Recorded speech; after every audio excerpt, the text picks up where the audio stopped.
on wakeupcalldt.com, your one-stop sports shop, and on mixlr.com/wakeupcalldt. I hope you're having yourselves a terrific Thursday morning this morning. I can't believe that Friday is already tomorrow, but Lord knows that I have been patiently impatient for it. So I'm happy that you're all doing well. Hopefully you are. If you're not, then I hope today's show brings you to a better frame of mind and a better place. We got a ton of great show coming up for you here today, and I am so honored and privileged at the opportunity to bring you today's show. And I'm already realizing the annoying moment of the week for this week, and is something that I'm going to have to put on myself. But I'm very honored and very happy to have you here inside of the Cafe Kubal Studios, 3501 James Street, 324 West Water Street, 208 North Townsend Street, and 401 South Salina Street, all in Syracuse. And, of course, you can find them out in Manlius at 343 Fayette Street in Manlius, New York, in that giant brown building that welcomes you into beautiful Manlius. And you can also find them inside of Golisano's Children's Hospital, where fantastic work is, God willing, being done every single day. And thank you to the people of Golisano for all you do to help our families, to help our kids. We appreciate it so much. So, with that being said, a lot of awesome show coming up. We got PJ in hour number one. We're not going to waste another second. Him and I have been talking off the air, and we appreciate having you here on the air. So let's bring in the man of the hour, Mr. Papa Joe. PJ, how we doing? Good morning, Daniel. How's everything up there? Everything is good. We're rocking and rolling. We're enjoying it. The weather cooled down a little bit last night, so today it feels a little bit more like normal weather up here. It has been very warm, but it's been hot, but more so muggy, and so it's been very like just gross to be outside. So I'm happy that our weather is getting back to somewhat of a normal, I'm gonna say. So we're doing good up here. How's everything down in Florida? Fine. We're rolling right along. I'm not doing too much. Mary's doing her errands during the day, and I have to get out when I can. But we're all right. We're fine with that. Papa Joe here with us today to talk in his normal post of 9 a.m. to 10 a.m. Eastern Time, where sports meets life inside of these Cafe Kubal Studios every Thursday from 9 a.m. to 10 a.m. is when he's with us. So, PJ, we got a lot of things to unpack, the Jaguars as well as the Major League Baseball season. I love your rankings that we continue to get updates on, so we'll be doing stuff with that. And, of course, we've had the opportunity to also talk a little bit about the gambling world in recent history, and we'll continue that conversation coming up here in just a little bit. So let's get started with the Jaguars. What news are you hearing? What is going on down there? What's the focus down there in the Jacksonville area? There's not been a lot of press outside of the regular team meetings and stuff.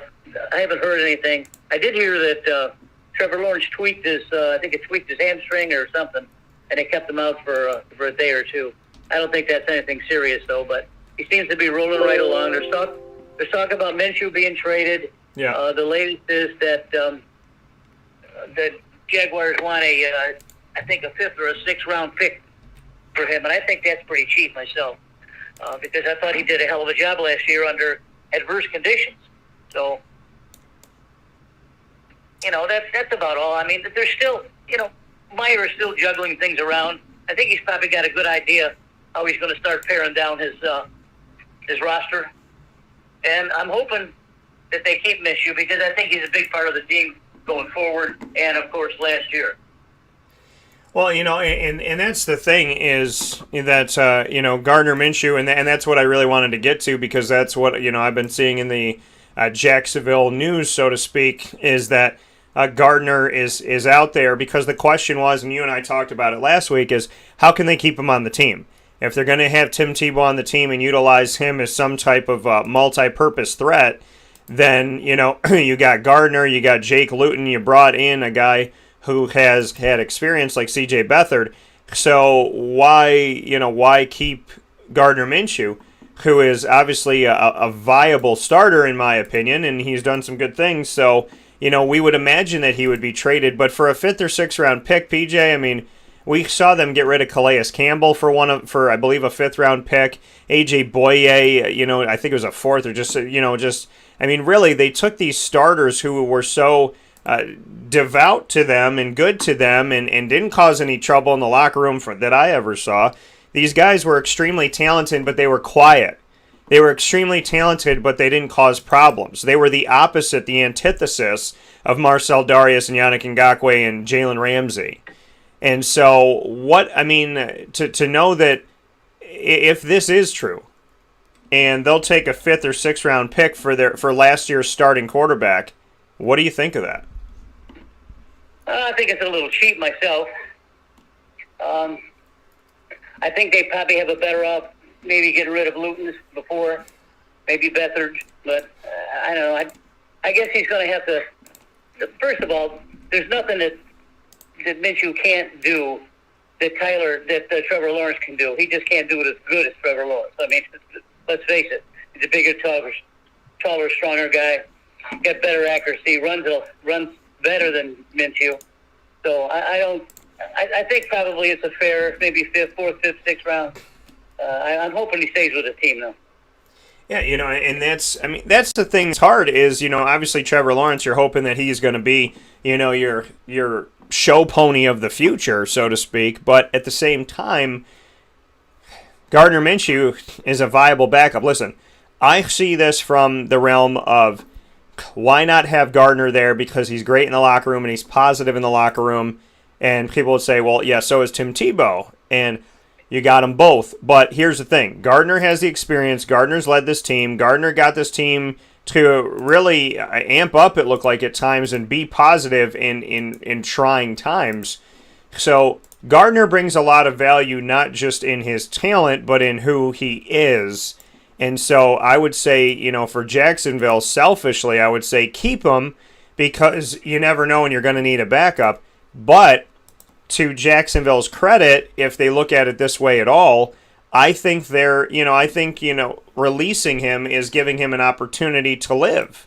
It's giving him an opportunity to have a football career. He's extremely young in his career. He's already proven he can be a starter. And so, he does deserve the right to go somewhere where he can actually play. So I think, he's not going to play at all. So that, gives value to him leaving, or credence to him leaving. But, him leaving puts Jacksonville in a bind. God forbid it doesn't work out. God forbid it doesn't happen. Now they're back to square one. So I think, you got to look at this from all angles. It's good for Gardner to leave so that he could play somewhere else, but it could be bad for Jacksonville if they need him. So, I think I could definitely see both sides of this. Sure, that's a good point. I don't know much about Beathard. We saw Luton a little bit last year. So it's going to be a tough decision for Urban, but he's up to it. I think he's not really concerned about his quarterback right now. I think he's more concerned about trying to, put his offensive team together and defensive team together and see what's going on. See what kind of players are doing well in the training camp and maybe use them or release them. I think, Urban's probably got a pretty good idea who he wants to keep on the team, and we're probably going to start seeing some cuts there pretty soon. Yeah, and that's the thing. I mean, looking at the Jacksonville Jaguars roster, they're going to have to start like every other team in figuring out, shaping out this team. They had a ton of money in the offseason to spend, and they obviously had the opportunity in the draft to do a lot of things with a bunch of picks that they had. So, they're going to have to figure out their receivers. It looks like DJ Chark Jr., Marvin Jones Jr., and Laviska Shenault Jr., all the juniors, are going to stay. But, Philip Dorsett, the question of what are they going to do with Jalen Camp, who they drafted in the late rounds, Colin Johnson, who did some good things with Mike Glennon, Jamal Agnew, who they brought in with Marvin Jones from Detroit. So, there's questions there. Having 5 tight ends plus Tim Tebow, someone's going to get cut there, I would imagine. And then, looking at what they're going to do with their... they have depth now. They actually have 3 or 4 deep on their defensive line, which is huge. And, they got a bunch of guys at corner, so I'd imagine somebody's going to drop there. Chris Claybrook's ability to be a return guy and help him out in that respect potentially could keep him on the team as a punt returner and kick returner. But, you look at some of these gentlemen, and, you think Sidney Jones and Jamison Houston and Corey Straughter and DJ Daniel and some of these guys that may not be on the team in the not-too-distant future. What are they going to do with Quincy Williams, their draft pick of a couple years ago? So, Taven Bryan, obviously they didn't pick up the option on him, which I'm not surprised, neither have you been. Caleb Von Chasen, who can play linebacker or D-end, he's there for them, and they have the talent of using guys that are multiple. So I think the best thing I'm seeing looking at this, especially defensively, is that Jacksonville has depth. They have depth in the secondary, they have depth at linebacker, they have depth at defensive line, and I think that's something that we didn't see a lot of under Doug Marrone. And the other part of it is on the offensive line, typically the depth was like the same guy. Will Richardson was the second guy for tackle, second guy for guard, second guy for the right side, second guy for the left side. And so now it looks like, there's more room here, as there's a couple centers on the team. There's a bunch of guys that can play guard. There's some help at left tackle, and maybe the option, one of those guys moving to right tackle if need be. So I think more than anything, the positive that I have this morning looking at the Jacksonville Jaguars roster is that it's filled with depth for the first time in, I don't know, maybe 5 years or maybe 4 years, that it actually looks good. Mm-hmm. Yeah, I agree. I'm looking at the roster too. I see there's a lot of ability, certainly on the offensive line now. That I want to see the two bookend stay with Jaguars. I want to see if the Robinson and Taylor can protect Trevor Lawrence, because I'll tell you, Urban's he's gonna pull the trigger real quick. If these guys don't, if he sees this quarterback laying on the ground a few times, he's gonna start pissing some people off. So, Urban's, he's a good guy, all right, okay, but he's a tough guy to play with, tough guy to play for too. So he's very demanding. We know that. And I want to see what he's got. I want to see the product he'll put on the field.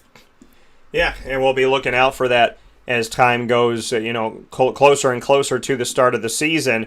Before you know it, in just a couple of months, we will be drafting in the Wake Up Call Fantasy Football Leagues. Those Wake Up Call Fantasy Football Leagues here in Central New York. If you would like to join one of them in Central and Upstate New York, send an email to dtstays@gmail.com. We draft at the Wildcat Sports Pub. That's dtstays@gmail.com. And, of course, we have our league down in Florida, and I'll be heading down to Florida to draft there in just a couple months as well. So very much looking forward to what is to come with Wake Up Call, with fantasy football, and so much more. PJ, I want to stay with the quarterbacks here for a second as we talk to Papa Joe in his Thursday stint here from the Sunshine State. And the other quarterback I want to discuss is someone who's close to your bros up in Wisconsin, and that is Aaron Rodgers. What are your thoughts on the Aaron Rodgers saga? It still doesn't look like it's been figured out. They brought in Kurt Benkert, who I covered at Virginia. They brought in Blake Bortles, who I covered with the Jaguars. They also brought in Jordan Love last year as a draft pick. What are your thoughts on this, as we haven't gotten a clear, definitive answer on what's going on with Aaron Rodgers, and in the meantime, they've brought in multiple quarterbacks, so it looks like they're trying to prepare themselves in an emergency situation. What are your thoughts? It's a terrible situation. My bros are all pissed because they think that Rodgers is a prima donna anyway, and he is. He's kind of a diva. I mean, you are the franchise. I mean, that's what he is.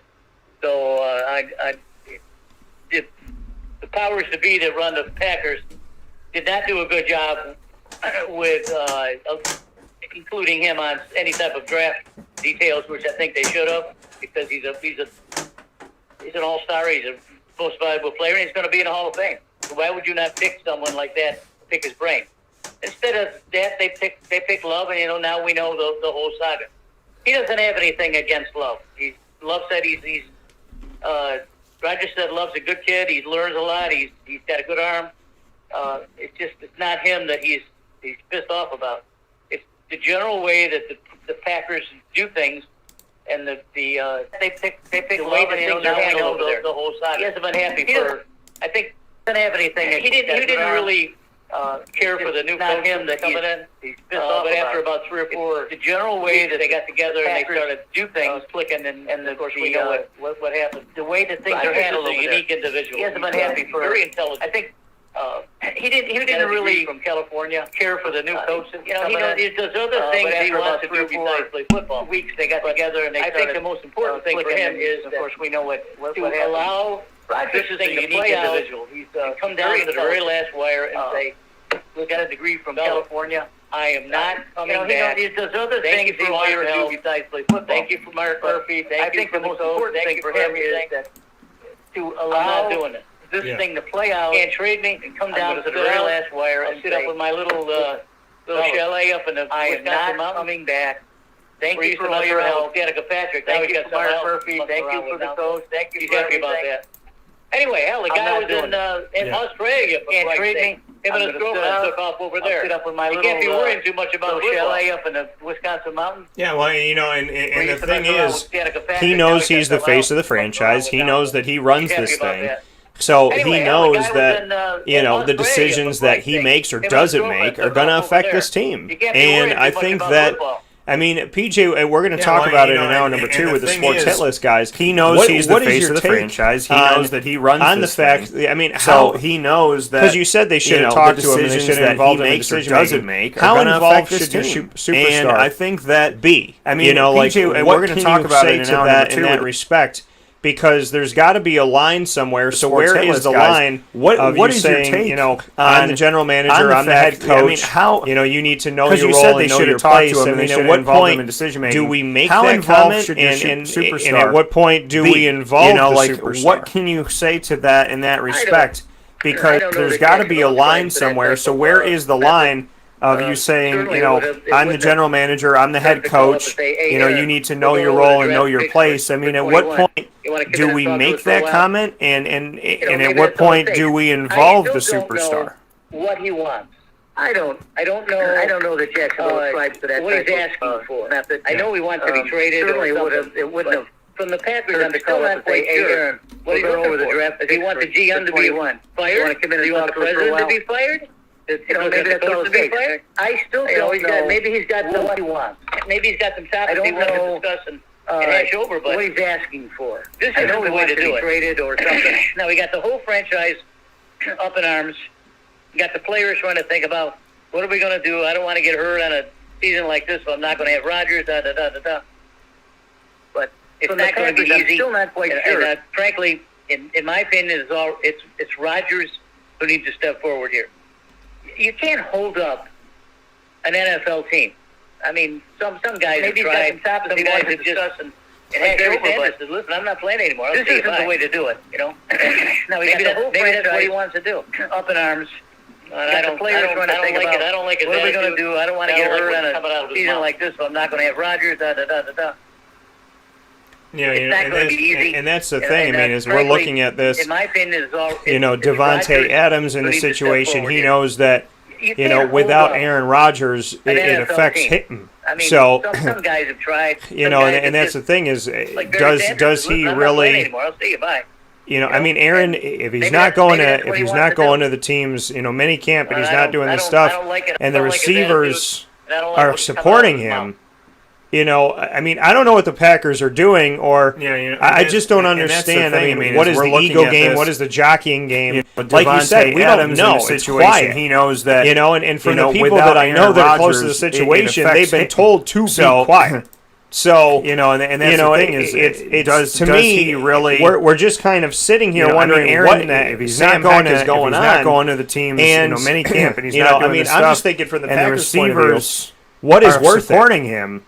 What is genuinely worth it? I don't know what the Packers are doing, or I just don't understand. What is the ego game? What is the jockeying game? And he, like you said, we don't know. Is connected to his teammates, and from the people that I know that are close to the situation, they've been told they look like they're supporting him. So if you don't have the support of your quarterback, we're just kind of sitting here wondering what Sam Heck is going on. And are you doing? I'm because just if this is having a ripple effect, and it's pissing off more people. What is genuinely then worth it? I can't imagine that this is going to get any better. Is not happy.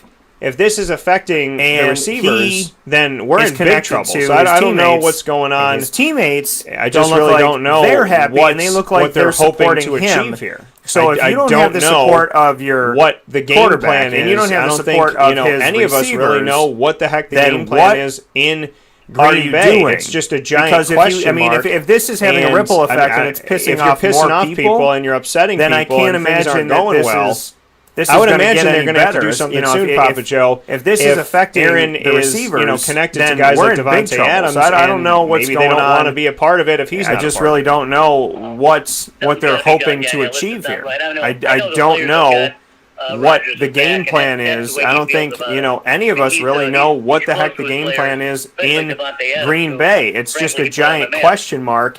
And I mean, if you're pissing off people and you're upsetting people and things aren't going well, I would imagine they're going to have to do something soon, Papa Joe. If Aaron is connected to guys like Davante Adams, and maybe they don't want to be a part of it if he's not a part of it. Positive, like. Heard from Aaron Rodgers this morning. Not right. I know the players have got. We don't hear that Rodgers is back, and that's the way he feels about it. The paper up there, Milwaukee Journal, close to his players, especially Davante Adams, who recovers. Frankly, he put on the mask because he needed a receiver after. And this is not a good situation, and so there isn't a lot of good things to say about what's happening. Take a position like anything that's leaked out there is always done 3 negative MVPs, nothing in a Super Bowl. It's going to be a positive, going to be in the Hall of Fame. Heard from Aaron Rodgers this morning. Coming in and talk to the guys. What did you want? We don't hear that kind of. You got a hell of a running back. You got a good running stable. The paper up there, Milwaukee Journal Sun. Finally got some offensive linemen that made extensive recovers. May protect you. The defense, Wisconsin, blah blah teams, as you know. There's no easy way out of this. Not a good situation. I'm putting more of the blame on Rodgers than I am Aaron Green Bay at this point. Take a position like this. Well, I think, I mean, it is. It's just, what is this? You know what I mean? It's like he's under contract. He's making money. So, I mean, that's something else that like we've talked about, that was brought up before, is, he's making money.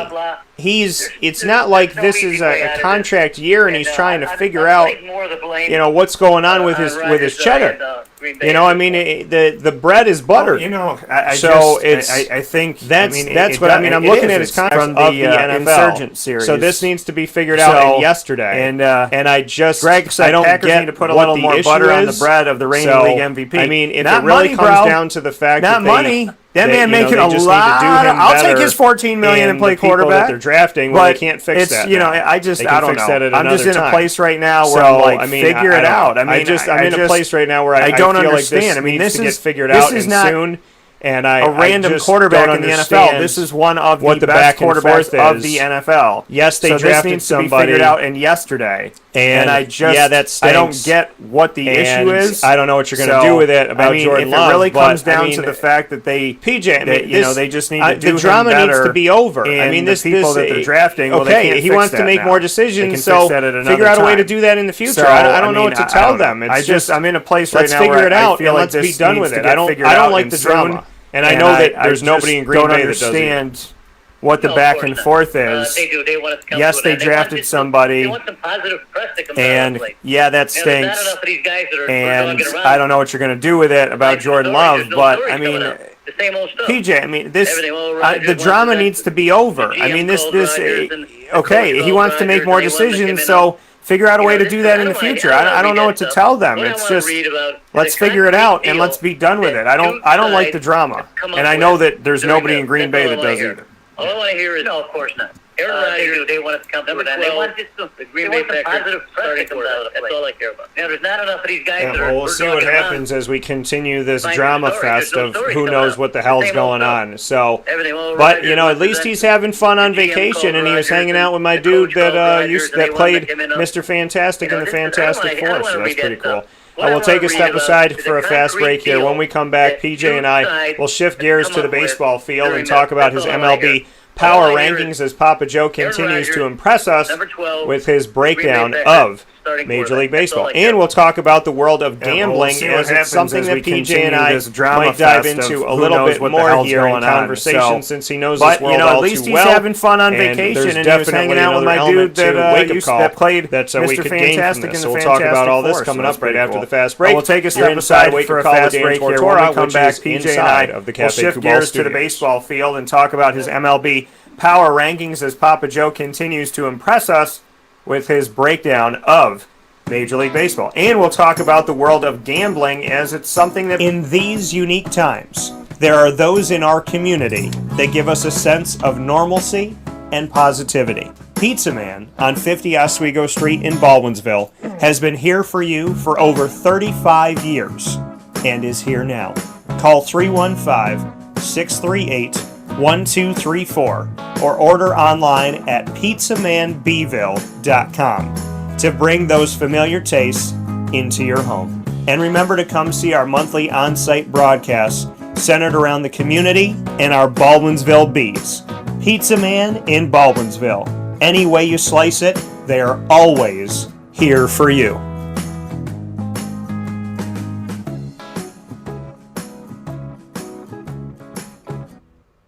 I'm George Townsend of Honda City with some good advice when buying a new car. The true cost of owning a new car is determined by the appraised value when you trade it. No vehicle appraises higher than a Honda. Next, look for low APRs and deep discounts. You also want low maintenance costs and great fuel economy. That's why my advice to you is to buy a new Honda. Looking pre-owned, visit our Honda Certified Used Car Center. Honda City, 7140 Henry Clay Boulevard, Liverpool, or HondaCity-CNY.com. It would be a pity if you don't shop at Honda City.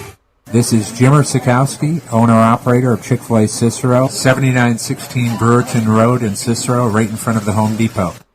I had a deep feeling that God wanted me to do something bigger with my life and to help people, help others. I kept putting Chick-fil-A in my life, and I realized as I was going through the franchise selection process that positively impacting the lives of others was really core to what we do here at Chick-fil-A. First of all, it starts with the food. The food is brought in fresh daily. We bring in local produce. We prepare to order in the kitchen. We hand butter chicken. We hand spin our milkshakes. It's great food. It doesn't taste like fast food. I think the second thing is the way people feel when they come in a Chick-fil-A restaurant. It's different. We try to treat people with intentional kindness here, which is very different and deeper than good customer service. And so I think it feels remarkable for most people to come in a Chick-fil-A restaurant. And then lastly, the impact that we try to have in the community is very different. It's a big part of the expectation of every operator of a Chick-fil-A restaurant is that they're actively engaged in their community, they're a leader in the community, and they're making a difference. When they realize that what we're striving to do is to shine a little light in their life, that's a very, very different experience than you will have in any other quick service restaurant. And it's that remarkable experience that I think people will emotionally connect with.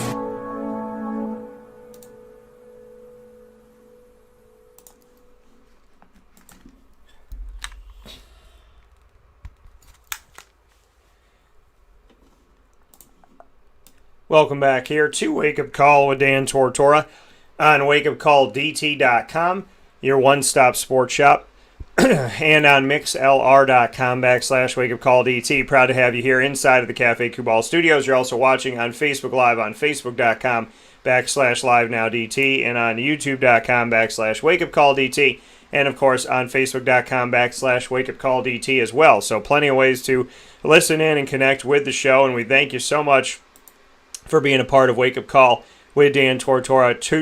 Truly means the most to me. So I appreciate you so very much, and thank you for being a part of this broadcast here on Wake Up Call with Dan Tortora. So with that being stated, we welcome you here into the show, and thank you so much for being a part of Wake Up Call with Dan Tortora, where sports meets life inside of the Cafe Kubal studio. So PJ and I talking about a lot of different things, talking about Gardner Minshew and his future in Jacksonville, as well as Aaron Rodgers and his future in Green Bay. It's now time to shift gears from one field to another and talk about baseball. So PJ, you have been able to delight us with the baseball side of things and to tell us, your thoughts around the league as you get to watch these games all over the country.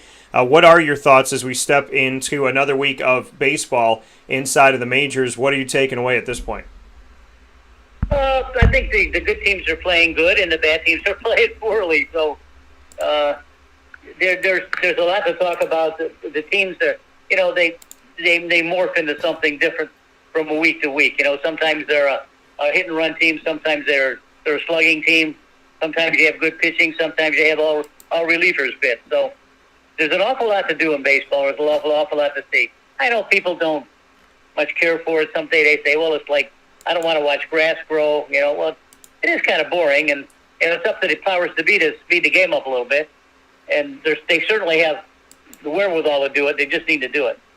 Things are speeding up pretty good, though. We're coming pretty close to the All-Star break, and see what happens. Yeah, I got my rank. You got your rankings? All right, we'll go ahead with the rankings. Okay, well, feel free to barge in anytime, or if someone's got a call, let me know. All right, I got my rank. You got your rankings? All right, we'll go ahead with the rankings. My number one team. I got the Tampa Bay Rays as the number one team right now. They are playing exceptionally well, and they do it despite not having any standout player in any position. Their pitching is what they're going to live by. Tyler Glasgow will be an all-star probably. He's got a 2.5 ERA. You got Rich Hill, came over from the Dodgers. He's about 1 million years old, but he's got a .88 ERA, and he's a crafty lefty. Tampa Bay strictly is fun to watch. They're just a bunch of street guys playing ball. I know there's a team mascot from the college that I like to equate with the Long Beach State Dirtbags, and I heard you were dirtbag. Long Beach State mascot, and their handle are the Long Beach State Dirtbags. Can't come any better than that. I love it. Okay, I got the White Sox up next. Last week they were number 4. They're playing exceptional too. When you got a World Series and a MVP and it's just an all-around great guy like Tony La Russa coming back to the game after sitting out several years, almost a decade. He's coming back, teaching and helping these young guys make. And they have a young team, and they're hitting at all cylinders now. I don't get a lot of them to see. I have watched them a few times. They got a good offense. They should have had Anderson last year. Should have been their shortstop. Should have been an MVP, but Trout beat him out. But he'll do better this year. He still leads them off on hitting, and he sets the table for them. The third team I have is the Giants. The Giants have moved up and still leads them off a little bit on hitting, and he sets the table for them. They're doing an excellent job. The third, manufacturing run. However, they got a little bit of a problem. Their third baseman, Evan Longoria, and her shortstop, Brandon Crawford, collided a couple of days ago, and Longoria is now out 4 to 6 weeks. So, you never know. These guys run around without any helmets on out there to the outfield, and they try to run and catch a ball or try to catch a hot ground ball, and sometimes they get hurt. But to take Longoria's place is going to be a big test for them, because Longoria is an all-star, came from the Rays after being an all-star with the Rays. When Joe Madden left the Rays, he left the Rays too, Evan Longoria. So the Giants are an excellent team with good pitching, and they're not backing up at all. I got the Padres, who was ranked number 1. I got some problems with them. They may have the best young players in baseball, but for Fernand Tatis, they're not playing well. They're not playing good enough. They're not manufacturing enough runs. The offense has got to come alive. I mean, when you got someone like Fernando Tatis, who is anchoring your team as a cleanup hitter, the worst thing that can happen is that the opposing team puts him on base on a walk, and then some of the other guys behind him make outs.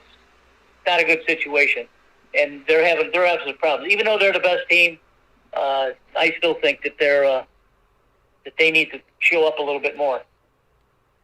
We had I do want to. There is a question that came in, PJ. So I did want to get to this here.